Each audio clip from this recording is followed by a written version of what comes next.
You're listening to the Jiu Jitsu Lou podcast, and I'm Lou Temlett. I'm guessing you're having a good day because either you've been on the mats, considering getting on the mats, or maybe you're heading to your next competition. I'm so happy you're here listening or watching this episode. Please don't tap out before the end. When you want to fit in, start training Jiu Jitsu. I'd like to welcome Corey Kent to my podcast. Hi Corey, how are you? I'm all right. How are you doing? I'm doing really well, thank you, Corey. And it was lovely to meet you in person at Impact Invitational a couple of weeks ago. The time has flown, but I'm very pleased you agreed to come on the show and have a chat with me. First of all, tell me about the Impact Invitational and your experience overall with that particular event. Yeah, I think it was run really well. If I recall, I think it was everyone got subs. Pretty much nearly everyone got subs on that event, so it went pretty quickly and went smoothly. It did go very smoothly. It was such a fantastic it was their inaugural event, and it was just such a good vibe, wasn't it? Yeah, very. I've never been to Impact before, but we have a teammate on at our club who trains there as well, and she had the inside of it and asked me, Corey, do you want to be a part of it? Because obviously I do a lot of invitationals and compete a lot, and she also got one of my coaches as well on it, and that was quite a good experience because my mate Connor, who's the coach I'm mentoring, he hasn't competed since he was a blue belt, and he's a brown belt, so it was. Oh wow! And we've never competed alongside one another, so it felt quite special to, especially since we both got the wins. Very special to have that moment together, sort of thing. Yeah, that was very good. You were coaching Connor as well during his match, weren't you? Well, maybe. I don't know if I was good. I just try to give support. I don't know if what I say is good. I always love all the coaching tips. You were good. And in any match. He would never say that. Yeah.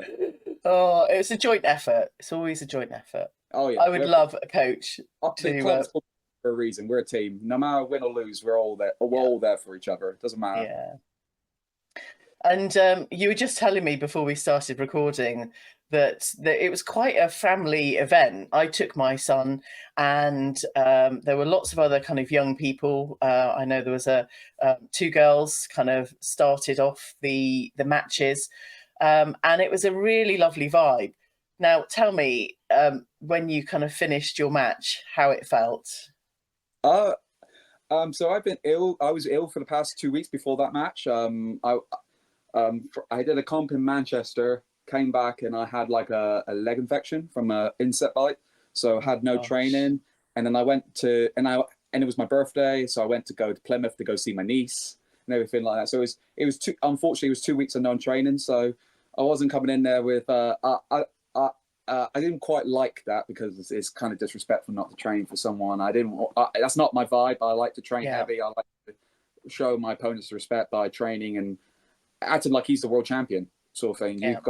As a competitor, you've got to treat every opponent like a world champion. You can't just think, I'm just going to mow through this guy. You got to give him respect it's due because he's standing up to you.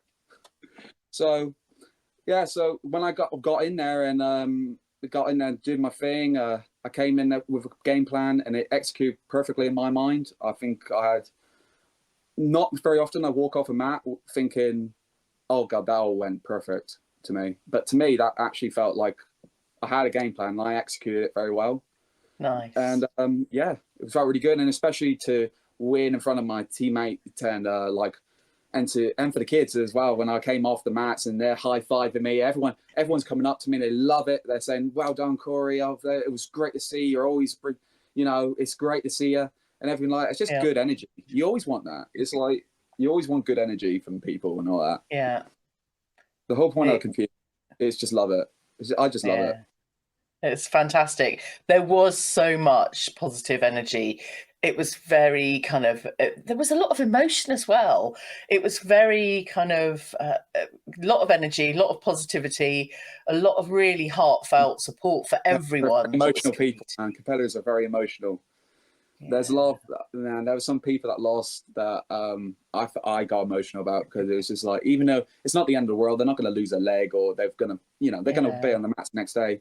You do get emotional. You get it from the point of view as a competitor, because you just like, you train hard for this stuff, and if it's not the result you wanted, you're going to get emotional. I would never talk. I would never talk bad about someone who gets emotional at the end of a fight or something like that. Yeah. Obviously, at the end of the day, I don't want to be. You don't be disrespectful to people, but I can understand someone's upset, like it's just a bit annoyed and everything like that. You can't. Yeah.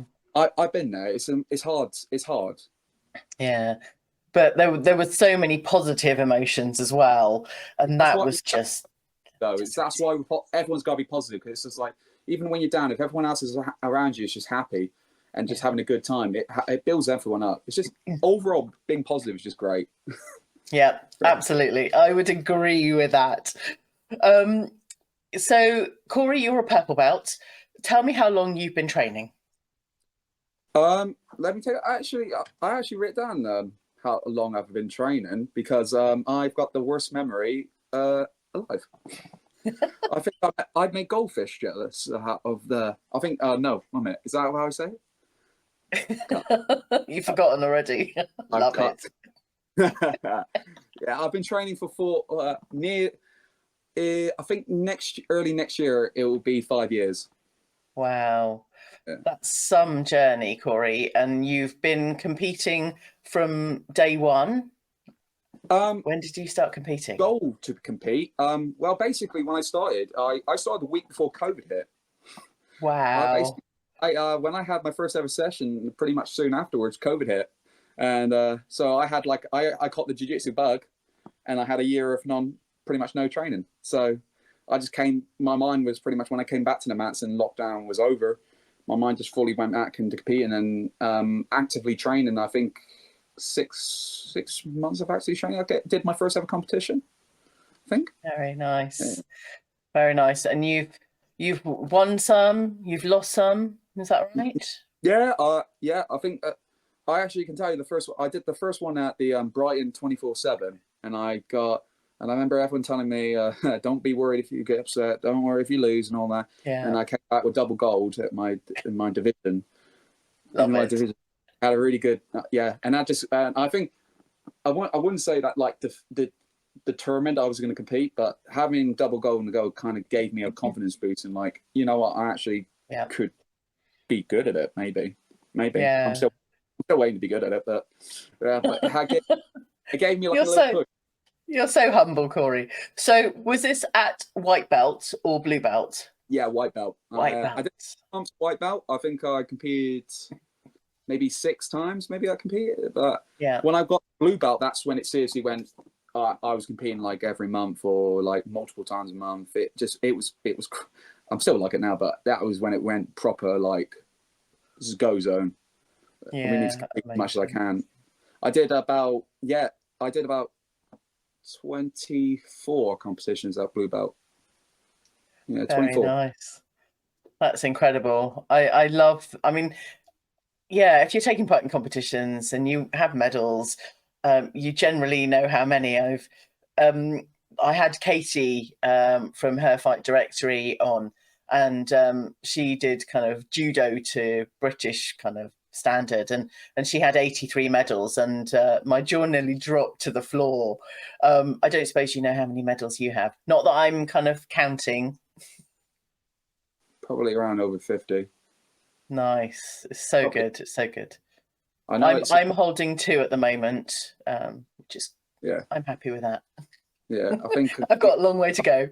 I've got about 15. I've got a Naga belt. I've got some bits and pieces, but mold, and most of my medals, about amazing. In the 30s is gold, and like 30 something. Yeah, amazing. So on your Instagram profile and just in life generally, you identify as having autism. And do you want to tell me a bit about your journey and how life has been for you, and maybe some of the challenges, some of the kind of positive aspects since you were younger? Yeah. So I was diagnosed by the age of 3. My mum was My mom just knew I was slightly different from the other kids, so she got me straight in there, and they diagnosed me as 3 years old with autism. So I've lived nearly my whole life knowing that I was autistic and different from other people. Yeah. Even though as a kid you don't quite understand, you just, as a kid, it was like, for me, I understood I was different, but I didn't like that I was different, if that makes sense. You know, you see the kids, and then the other kids, and they're not struggling with things, and and you're struggling, and you're like thinking, why have I got this? Why have they not got this? Why has he not got that? And it's like, that's quite hard for a kid to go through. So that's sort of the area. It's very. I speak to a lot of kids who also got autism, who do jiu-jitsu, and it's a very parallel. They're very confused about why they feel this or way, why is this or that way, and I have to say to them, like, I went through it as well. Yeah. Not to say it's easier, but you do find strategies, but yeah, it's very normal to be confused, and no shame in it. No shame in it. Yeah. So tell me some of the challenges you had growing up. And my first real big challenge, as I can call really intensely little, was understanding emotions and people around me. The social interactions were terrible. I was just an emotional wreck. I had many anger issues because the world was just so confusing, and people were so confusing. I'd just get frustrated and take my aggression on everything, sort of thing. Yeah. And the other areas, like I had very hard time reading and writing. Like, I was told, my mum and dad were told when I was in primary school that I would never be able to read or write. That my capacity I didn't have the capacity to do it. That's incredible. Yeah. So yeah, I'm very different from when my mum. I feel like I have conquered a lot of stuff. Yeah. Obviously, I still got my challenges. Like people, I'm better than when I was a kid, but people still confuse me. I'll mess up. The only thing I feel benefited at is that I quite understand why I mess up. I still mess up, but later I'll understand why I messed up. Yeah. Or and then I realize what is wrong. My brain doesn't see the bigger picture, if that makes sense. Yeah. No, I think, thank you for sharing some of those challenges. And, even, neurotypical individuals, might say or do things and then reflect and go, why wasn't that received in the right way or the way that I intended? But I think, it offers so many challenges, but equally so many positives. Now, tell me about your kind of love for jiu-jitsu and kind of just how you operate to be able to become so fantastically good. You are fantastically good at jiu-jitsu. What about your personality has offered you that skill and ability to be so good? I don't want to. I've seen people a lot on Instagram and social media say autism is a superpower. You might have seen that before. You've seen a few people like that. Yeah. I don't know if it's a superpower, but I do think it does play into how I view my jiu-jitsu and how I learn my jiu-jitsu. Yeah. I was told by I think it was a social worker or a doctor that I would have like my brain capacity could only focus on like 3 obsessions. If that makes sense.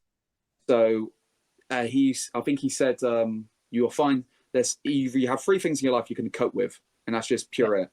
So for me, it was gym, work, and at the time it was like video games. He said at the time, and I had to. If you were going to pick up something, you would have to drop one of them to replace it. And it's kind of true because I've kind of my brain is so obsessed with jiu-jitsu because I've gone into it so obsessive. Like, some of the stuff I did before, I don't do anymore because all my brain capacity is focused on this one thing. Yeah. So like I don't know if I explained it the best way, but that's how I can give you a little bit of a peek into how it feels. Because I feel completely obsessed with jiu-jitsu. I know I'm so dedicated to it, and I know my brain is not. My passion isn't like 100%. It's at 110%. Like, I'm thinking about. I'm practicing jiu-jitsu. I'm looking at jiu-jitsu. It's ruined my life. I love it. I think the obsession and the kind of dedicated thoughts. What one of those three did you drop, Corey? Probably video, probably. Video games. Okay, that's Probably, fine. I don't play any video games nowadays. I'm That's always a really good trade. I love that. It's like I said to the parents that the kids are obsessed with this. I said that's because it's either this or nothing. They have to drop that Yes. and to commit to that, and it would have to be their choice. You can't force it. It's just their brain. Yeah. I wholeheartedly understand that. Having family and kind of friends that are into gaming, or they're into jiu-jitsu, or they're into something else, but actually the energy and the passion for, if you're doing two things, it can't be, it's not there for one, and it's not there for two things, if you know what I mean. It's a much more subdued. That's sort of like the decision I made because obviously my club is a MMA club. It was set up by MMA guys. It is a pure MMA club, but I'm a pure jiu-jitsu guy. Yeah, and they've been so nice. They haven't pushed me to do MMA. They've always said to me like, we would love you to do MMA, but we're not going to push you to do it. And I've had to say to them like, when I first started, I says I couldn't focus on that and jiu-jitsu. I have to be pure. I love jiu-jitsu. I'm being pure jiu-jitsu. I love hearing that, there is focus for one thing, and you've really exploited the capacity, the kind of third sector of your being on jiu-jitsu.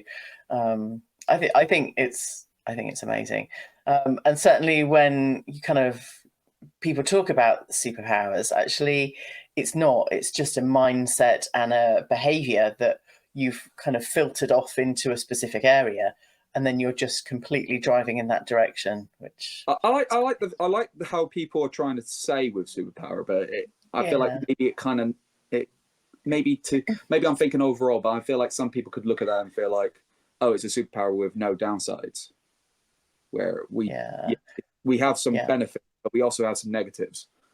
That doesn't make any less. It doesn't make you any less of a person or any less of a thing. But it's nice to acknowledge that those bits, because then you appreciate who people are if you know their if you know their faults as well as their attributes.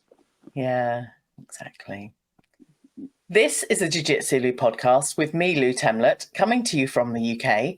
Go and check out the latest video clips over on jiu.jitsu.lu on Instagram.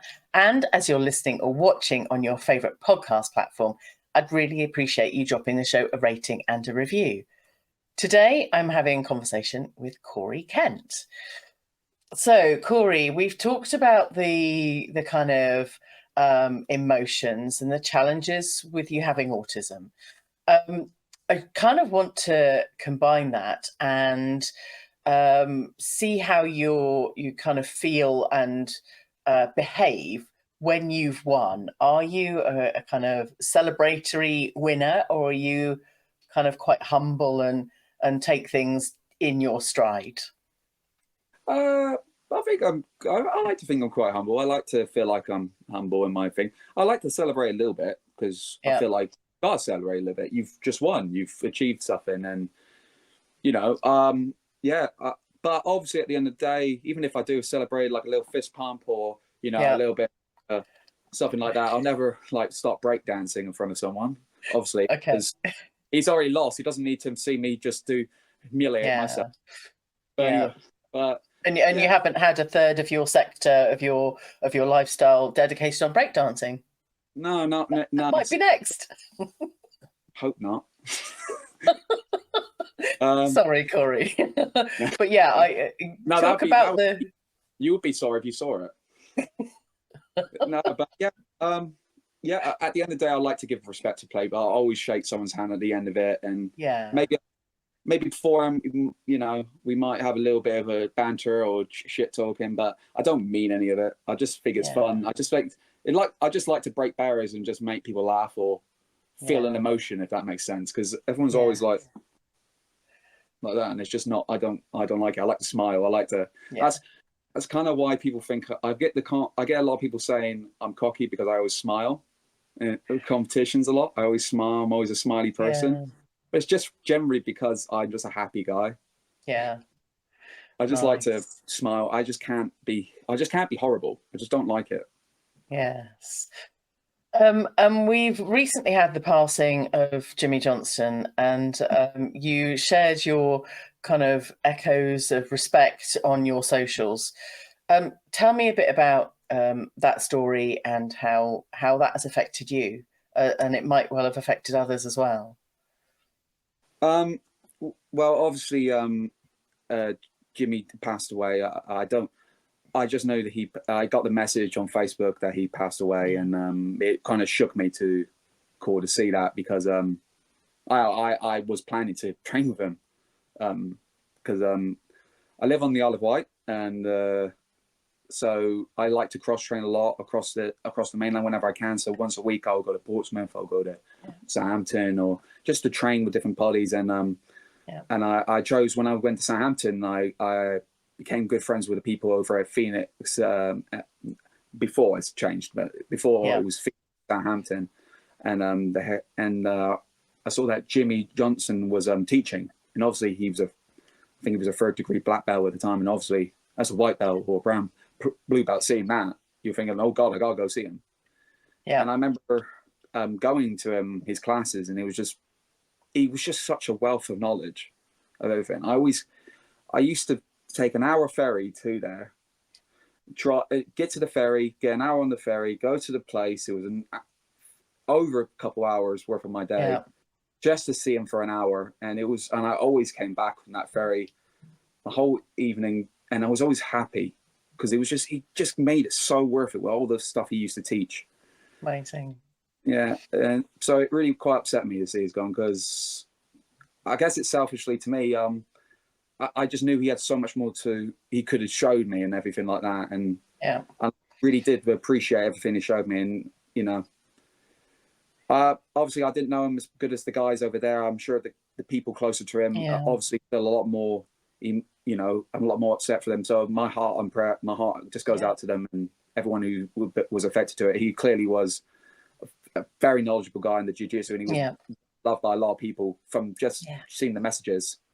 So it's a big shame. Oh.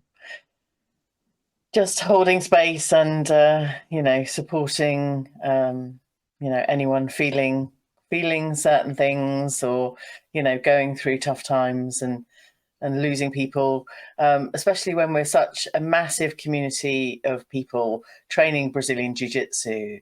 When I came down to the Impact Invitational, I was chatting with a few other people, and they knew someone else that I knew, and we're all connected almost by one degree or two degrees of somebody else.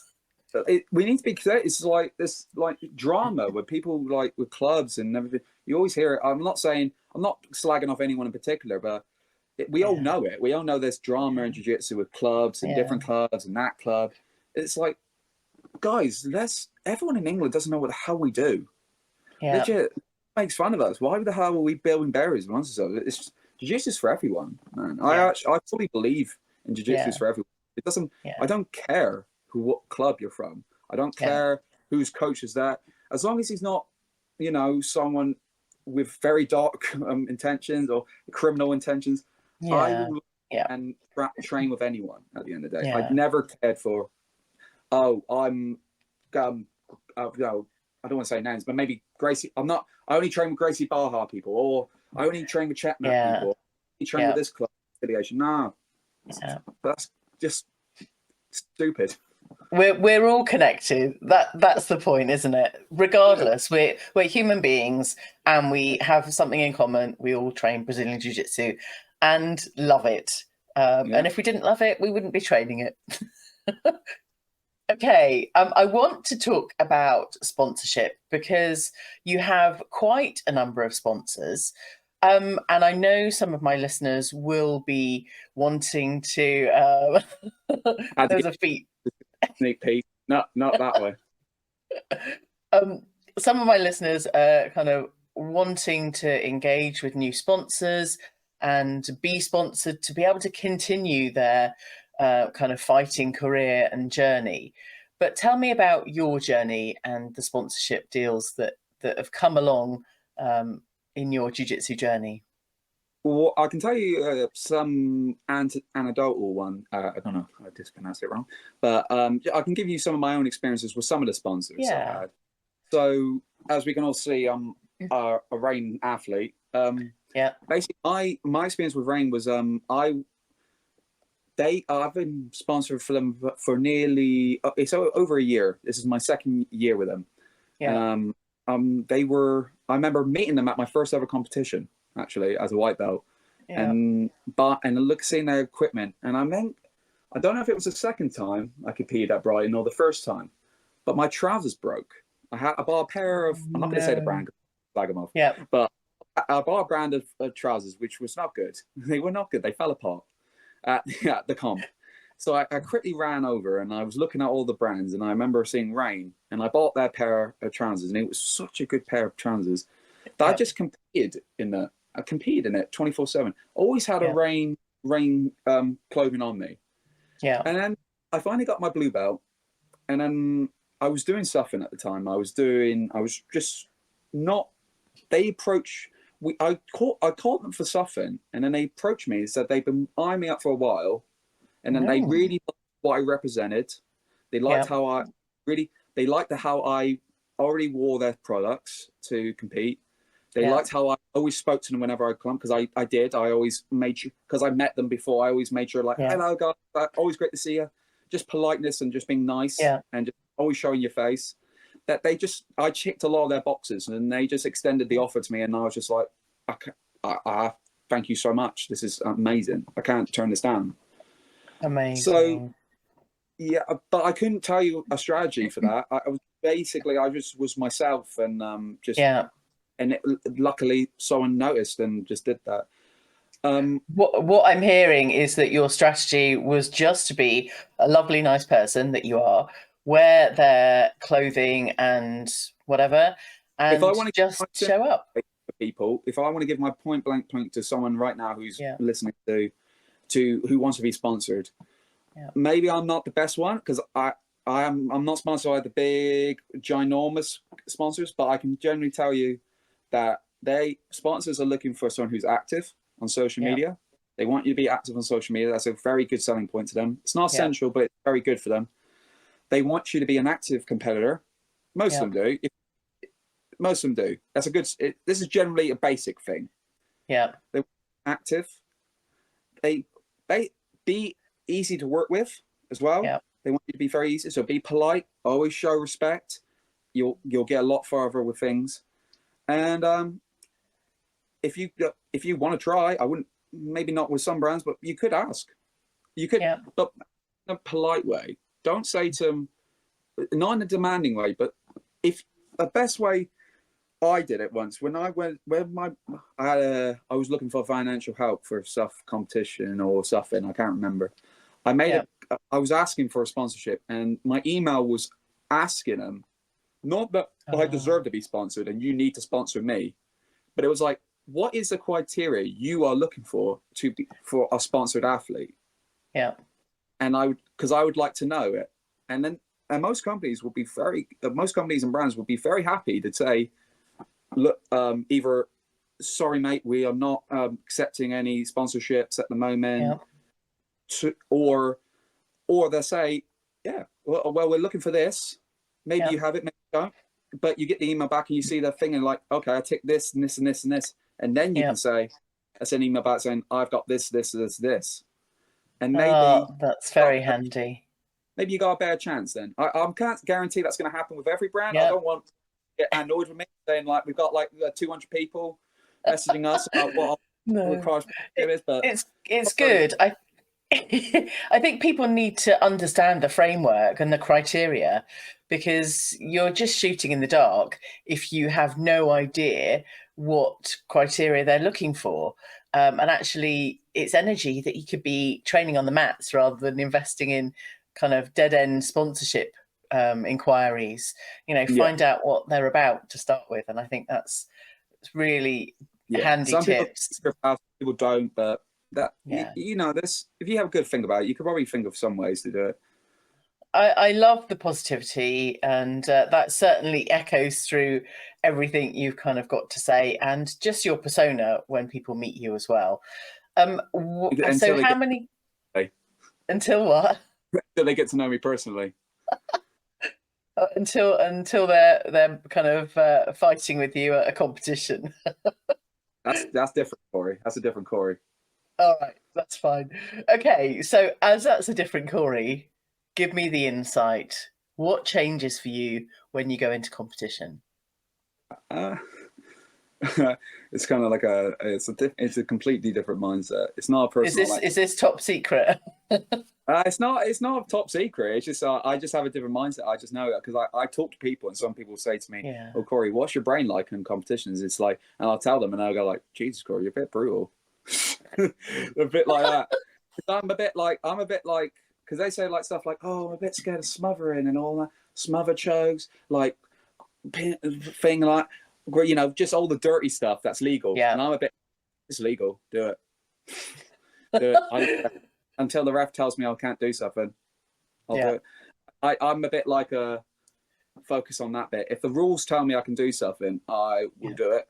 If the rules tell me I can't, I won't do it. You will never see me doing something completely illegal that is outrageous. You won't see me slamming people in their head and all that because that's illegal, full stop. Yeah. But if the rules tell me I can smother someone and I feel like I can, this guy is giving me trouble. I'm on his back. I'm trying to get rear naked, and he's not exposing his neck. I'm gonna do everything I can because I don't care. It's a competition. I don't at this point. I don't care about his feelings. At the end of the match, if he's upset about it, I'll go to him and say like, "Mate, good man, you did amazing. I'm really happy. I'm very honoured for your to compete against you. All that. But at that moment, at the time, I want to win. Yeah, and I think that's the competitor at the end of the day. Yeah, that's good. Again, that's really good tips. I haven't worked out that I can have a different mindset in competition. That's not something I can tell you right now.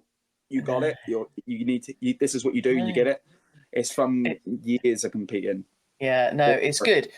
I think because I've only done a couple of competitions, so I'm very fresh in the competition space. But I always get really frustrated with myself because there's no fire. Where is my because I feel like sometimes I need that rather than my baseline mindset, if you know what I mean. Do you want a tip for how Corey gets in the zone? Yes, please. I slap myself silly. Do you? I just go before the mats and I just bang my head a few times with my head really hard, and you'll see. I think one of my friends said to me, you could see my eyes like expand. Wow. Like that was a strategy. I had one of my an old coach of mine said to me about it. We were talking about strategies of how to get me in the zone, and he said, "You just find something that tick. Just find a tick. Something you do. Some people bang their feet before the mat. Some people do a big jump. Some people like swing their head around." And he said he bang his head, and I kind of liked what he said there. And I thought, and then I did it before competition. I was warmed up, a little bit nervous before the mats. So I banged my head, and suddenly my adrenaline just went mad. And I just went in there. I get that. I study NLP and lots of other kind of, therapy kind of counseling type things. And it's that state change from being the person you are day to day and changing that state and kind of getting yourself out of the one zone into another. Likewise, when you kind of, are in a difficult situation, you're a bit spaced out, you don't quite feel connected with life. If you do something physical to react a physical sensation, you can easily change the state of your being and then your mindset, but it has to come from the physical first. So I think that was a fantastic tip. Being able to, I know Emily kind of slaps her cheeks and, kind of dances around. Everyone's got a different trick. Don't keep up until you get angry. Love it. Now, you were talking about not dirty tricks, but different ways of winning. If they say you can do it, then you will do it to win. Now, I know you were at Polaris last night, Polaris 29. Do you want to talk a little bit about that experience? Oh mate, it was such a good experience yesterday. Today I've just been chilling out because I was so hungover. I'm coming back up to the boat to get back home from. But yeah, I had a really good day. The morning I went to see Felipe Andrew in his seminar. He did the Sousa Dojo in Bournemouth. So I went there, it was a really good seminar. He showed some top-notch, high-level stuff. And I even got to roll with him afterwards. And amazing. Warning to you guys, don't roll hard with someone when a visitor comes, do not roll hard with them. I didn't roll hard, but I have to say that tip to people because I went in there so nervous about how I was going to roll because I did not at all wanted to go hard against this guy. I really wanted to go slow, but obviously he's a nice guy. He was really chilled. He was really nice. He didn't take. I might have accidentally elbowed him, I think, but he said that was fine. He was fine. But yeah. And afterwards we went to an open mat with Odyssey. I think Odyssey Combat Hub, which now used to be called Phoenix MMA. No. So yeah, nice. and then actually we went to the Polaris straight afterwards. Amazing. Just have a really good time, watching really good matches. It's my first ever Polaris, actually. It was my first ever attending a Polaris. I saw that. Never been one before. I've always been competing or doing something that made me couldn't do it. Yeah. So, and I'm kicking myself. I've never been before because it's amazing. Yes. I've never been to any big events like that until I went to NEO6, and that stayed with me. But actually, if I've got the opportunity, I will always now try and get myself to some of those big shows. Yes, I'm the same boat. It was such an amazing experience. Yeah. It was actually weird. It's actually weird going to a venue dressed in normal clothes. I'm always because everyone kept saying to me, they were like, "Oh, Corey, you look really nice. Actually, you got this thing here. You got nice shoes on." I said, "I don't always wear gis and rush guards. It's rare, but it's rare. Yeah, I do have." But seeing us in like non-rash guards and kind of not jiu-jitsu stuff, that is. I think I'm the younger version of John Danaher, I think, and I just always got a rush guard on. I love that. So it's nice. I like rash guards. I like other clothes too. When you were at Polaris, so do you watch matches? Because I guess you're competing a lot. And imagine yourself being one of those competitors and how it feels to be in that position. Because when I was watching Impact Invitational, I was really fired up and kind of was like, oh my gosh, it's amazing. I just felt so excited. And I could imagine myself, in some of those kind of submission positions, usually being kind of beaten up rather than actually making the submission. But do you feel the same? Do you kind of echo the energy that's on the mats at that time? I'm kind of analyst. I'm kind of like analysing the matches and like everyone's performance in my head. Like my good friend Diogo, I have a very good friend who him and me are we have a very good connection on the mat. We're very good friends, and him and me are just talking and we were sat next to each other and we were just talking all the time, saying like we were just saying stuff like, no, he ain't got that position. Oh, his hips are too low for that thing. It's a transition. Yeah, we were just like talking tech, just talking nice. Shop. Love it. I love it.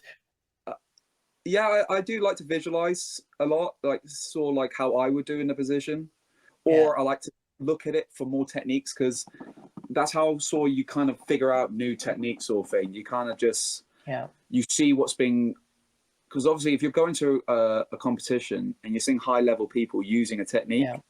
Generally, it's probably good technique. So you can then realize, okay, let's say he's using a pass and he's passing someone's guard and you see it, he's passed. You then start thinking in yourself saying, okay, well, how's he done the pass? Okay, he's put his hand there. There's got to be something to this. There's got to be some method to what I'm doing here that I could probably replicate myself. Yeah. Because you always see that with instructionals, like not instructionals, but clips on Instagram. You see our people showing techniques where it's just like, oh, I just grab this, do, and it's done. And it's like, okay, guy's standing still. He's not reacting. We need to see how this works with because nothing's clean. Nothing's clean. Anyone who tells you, here's a clean tech that you can just works every single time, they're lying to you. Everything's not going to look perfect. Right. So you look at people's reactions, and then it kind of helps you better understand how these techniques work.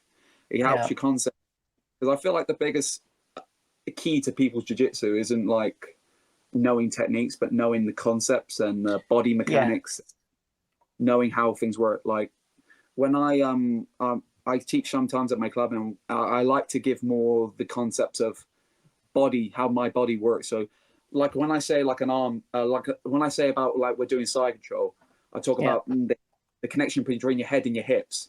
So if my head's facing one way, my hips can't go the opposite way like an owl, can they? So if you get those concepts in your head, you kind of understand how you're able to manipulate people's bodies for your own advantage, and that really helps your jiu-jitsu kind of understand more.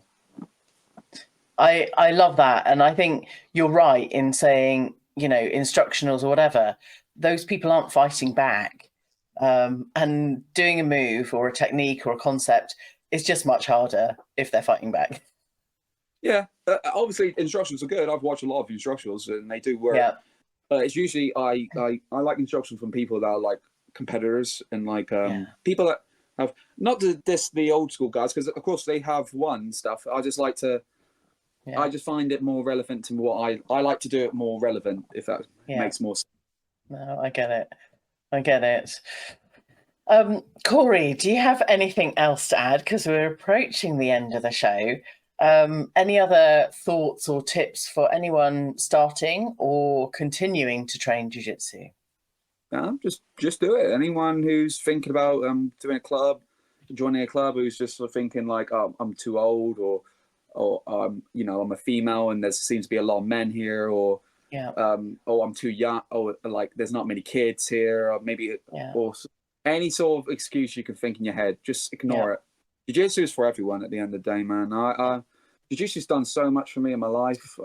Before I did jiu-jitsu, I had no friends, no goals, no ambitions, I had no reason to really go on, really. Not in a depressed stance, but I never woke up feeling like, oh God, I got to do this today. And jiu-jitsu's bring me that community. It's bring me that like love for myself, and it's just been a benefit. And I just want to spread it to as many people. It's jiu-jitsu for everyone at the end of the day. You don't have to be you don't have to be a world champion. You can just show up and just train and meet people, and that is just as valid as anyone else who wants to train. So just do it. Just train. Anyone. Absolutely. I hope to see you on the mats, everyone. Where are you training mostly at the moment, Corey? I train at Brotherhood MMA on the Isle of Wight.